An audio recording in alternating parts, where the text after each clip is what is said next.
And check, what's poppin' is Vice City Mafia podcast, and I'm cross-eyed and we running the Olo Dolo pod today. You know, I want to give you guys a quick thank you for 1,150 subscribers. You know, we're gonna stay putting content out for you guys. We're gonna stay being consistent. We're doing those reaction videos that you guys like and all that. So if you're listening to us on Apple Podcasts, Spotify Podcasts, or whatever, make sure you go check out our YouTube channel if you want to support us and hit that subscribe button, like, and comment. Right?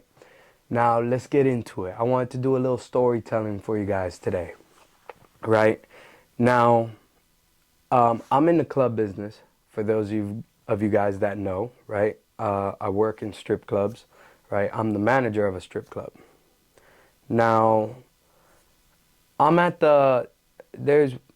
this week I'm at the door, right? I'm working the door, I'm patting people down, I'm charging them entrance, right? Because I fired the door guy.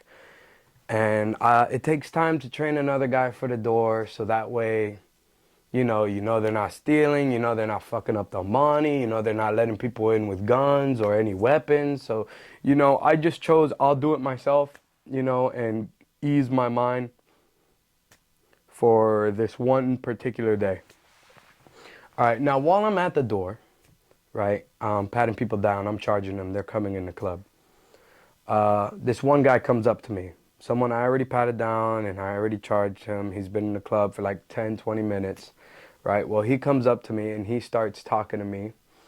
And, it sucks to be at the door for this specific situation because you can't, like, leave your post when you're somewhere. Like, if you guys were security for a strip club, you'd know you can't leave your post. So you're just stuck there hearing all this bullshit, right?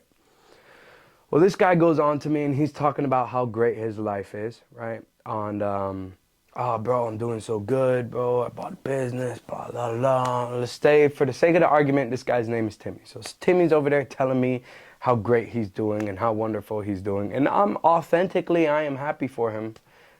You know what I'm saying? Like, I don't know if authentically was a good word, but, I'm happy for him, right? But then Timmy looks at me. Timmy looks at me and says, damn, it sucks they have you at the door now. Right? So immediately in my head it clicks. Fucking Timmy thinks he's better than me, dude. Like, you know what I mean? And I'm kind of somewhat offended by this, right? Because, I have my reasons, right? Because I'm pretty successful in the field of work I am in at the age I'm at, And so I look at Timmy and I'm like, nah, I'm still the manager. And then he goes, yeah, but now you got someone above you, this, that, and the other, and this, that. And I'm like, no, it's none of that. I'm working the door because I fired someone from the door. I'm giving him an explanation I don't have to give. Timmy goes back on and he starts talking about how great his life is.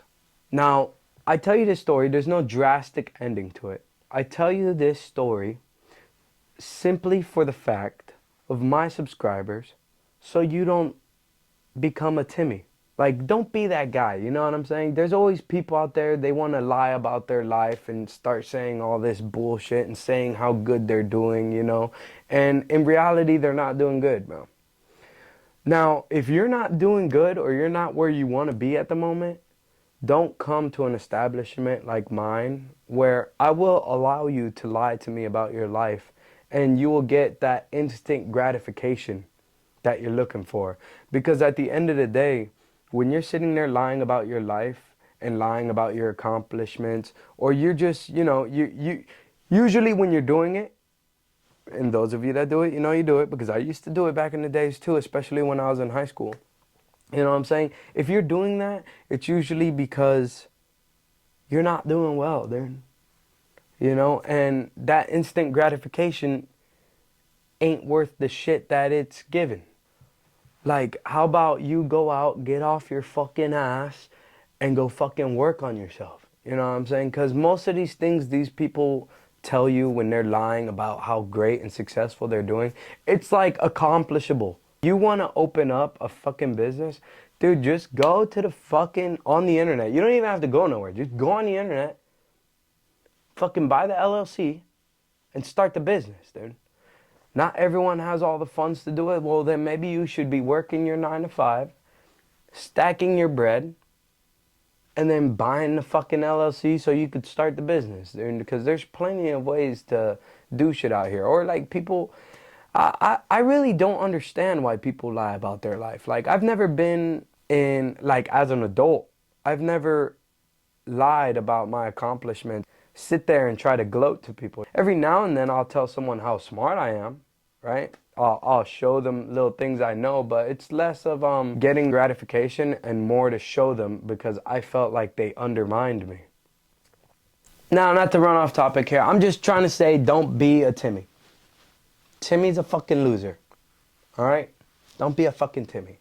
Get your ass up, go to the gym, get your ass up, start your business, get your ass up, go to work, get your money, put a savings account, buy NFTs, buy cryptocurrency, whatever the fuck it is you want to do, and do it. Don't sit there and lie about something. Especially sometimes you gotta think to yourself the shit you're lying about is actually fucking possible. You know what I'm saying? And you're just a dipshit, lazy fuck that doesn't do it. I just cursed up a storm. Hopefully I'm at the 5 minutes already. Another problem you get in the club a lot, or let me not say the club, just anywhere you work at, right, is you always get, we're going to call these people Johnnies, right? You always get these people, I always get these people that come in, right? And they want to tell you how they know the owner. Johnny is the kind of fucking dipshit that sits there and thinks because he knows the owner or the manager that he should be treated special. And there's a lot of fucking people like that in the world, you know what I mean? Like, bro, no one gives a shit that you know the owner. No one gives a shit that you know the manager. You know what I'm saying? This world is filled with Timmys and Johnnies. And, you know, it's just something that I had to deal with this week that I figured I'll tell you guys about because I'm sure you guys have to deal with it too. You know what I'm saying?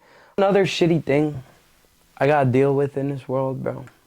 So for people that look similar to me, I know I'm handsome and not everyone could look as good as me. I'm trolling. But I have a baby face, right? And my face and the way I look, I guess, just doesn't show what I've been through or my personality. I think my personality doesn't match my persona, if that makes sense. And my voice doesn't match my persona. Like, I don't know. Sometimes I think I'm NBA YoungBoy, but I look like Justin Bieber. You know what I mean? Kind of shit. And so I work in the club business, like I'm saying. So sometimes niggas think I'm pussy, you know what I mean? Or they think I'm not from where I'm at, in the hood. So people will come and test you, and then you just gotta like, I don't know, like I constantly have to set people straight and bark at them a little bit, maybe fucking rough them up a little bit, right? Usually I don't have to fight no more because a lot of people know me where I'm at now. But in the beginning, I had to thump it out a couple times. Right? And I think my face has something to do with that. I think like the way you look and I think the way I look and my persona don't match. So people get it twisted. Or when I'm talking to you guys, right? I don't look like who I am. I remember I had a guy walk up to me one time and he's like, so what do you do when something happens in the club? And I told him, I was like, I kick out the guy. Right? And he's like, oh, but like, how do you kick out the guy? And I was just so confused. I was like, bro, you grab the guy, you put his arms behind his back, fucking hands on his head, and fucking walk him out. What are you trying to say here? Right? And then he goes on and he's like, because I know you're not from here. And I had to stop him and tell him, no, I am from here. I'm born, raised, Homestead. That's a big thing. The way someone look has nothing to do with the way they act or who they are. You know what I'm saying? I know some decent looking people that'll shoot your whole fucking car up. They're for a fucking cheeseburger. Over a cheeseburger. Then I know some tatted motherfuckers with grills in their mouth. And they're probably the most polite people you would ever meet in your life. Most pussy motherfuckers I've ever met. Right? So it's just something to think about when you're associating with people or talking to people, you know? But not all things are bad in the world right now, you know what I'm saying? I think we're at a stage where the world is like waking up. I think the world's at a shift where, you know, people are finding God again. Men are learning to be men again. Women, they're almost there. I'm not in the best fucking workplace to see, like, you know, how women are acting nowadays. You know, I'm where, like, the sluts go, where the hoes go, you know. But I don't know. I feel like there's a shift in the world right now, you know, because of people like Andrew Tate that, like, you know, are bringing more people to God. And I think God's important in the world. You know, regardless of what anyone says, whether you're atheist or not, I'm just saying, like, God brings some sort of morality and some sort of purpose to a lot of people's lives, you know?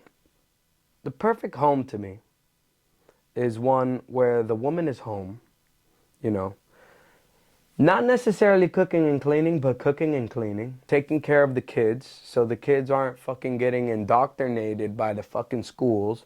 And the man is at work making all the money and he's the breadwinner. Now, I know a lot of women will look and think, no, no, no, because I can make my own money, I'm independent, blah, blah, blah, blah, blah, blah, blah, and this, that, and the other, and I don't need no man. And like, bitch, shut up, dude. You need a man. Because who's fixing your fucking car? You're going to the mechanic, getting fucking ripped off. Who do you call when a burglar breaks in your house? You call 911, you know, hopefully they come before the burglar actually breaks in. You know what I'm saying? Hopefully you called them in time. But, you know, women think they don't need men, but you do. And men need women because women keep men in line. Like, I like when my wife tells me what to do. You know what I'm saying? Like, sometimes I'm off track. Sometimes I'm eating shit. My wife will come up and be like, hey, yo, you're eating shit. Don't you got a podcast to do? Or, hey, you're going to be late for work? And I'll be like, oh, shit, yeah, you're right. You know what I'm saying? So, you know, I like that dynamic. So I think the world is kind of going back towards that dynamic, even though it's kind of more difficult now because, you know, their fucking prices going up the roof and shit. But I think that dynamic is the best dynamic, and the world is shifting back towards that point, you know, where I'm saying where family values will be restored and God will be back in people's lives. And that goes for any sort of kind of relationship, whether you're gay, whatever, you know what I'm saying? Because no matter what, I think you need that dynamic. That dynamic is needed where you have the masculine energy and then you have the feminine energy. I think there's key factors in being a man that people are starting to acknowledge again. You got to be a provider, you got to be security, you got to be logical, you know what I'm saying? And these are things that as the masculine energy in the relationship, you have to have. I think people are starting to come around and realize this all over again. A lot of women say, yo, I would love a real man, a religious, a Christian man, or whatever they say, a man that has God in his life. Women forget the part of the masculinity part, or as they like to call it, the toxic masculinity. And I don't think it's toxic masculinity. I like to have my woman at home not working, right? I like to be the provider, the security. I do not like my girl talking for me because it makes me look weak to other men, right? These are just some key things that I just prefer in a woman. So when women say they want a real man that's has God in his life, you know, they're leaving out the part of him not wanting you to go to clubs, him not gonna let you talk over him wanting dinner, him wanting dishes cleaned, him not wanting you to work, him wanting you to stay home, him not wanting you to dress like a slut. You know, these are things that they're missing because they don't want a man. They want a fucking pussy that's gonna let them do whatever the hell they want. But I think, like I just said, society's going back to that flip, right? And people are acknowledging masculinity for what it is. The question I think people should be asking themselves is, when do you become a man? Do you become a man when you get some pussy? Do you become a man when you go to jail? Do you become a man when you get into a fight, huh? And you start thumping people? Do you become a man when you go to the club and start drinking on your own? You know what I'm saying? Do you become a man when you graduate? None of those. I think Shia LaBeouf answered this question the best. You become a man when you become responsible. And to add to that, I think you become a man when people start relying on you as the provider, you know. And, you know, so many people are fucked up, right? They have it twisted where they think they become a man when they get some pussy or when they move out. When you move out and you're paying rent, that isn't what I mean by being responsible. Responsibility is when people rely on you and you have a responsibility to take care of them. And with that, this is Vice City Mafia Podcast, and we out. And thank you for 1,150 subs again. We popping off for you guys. We making content, and thank you for listening to my little shit cast. Peace. VCM.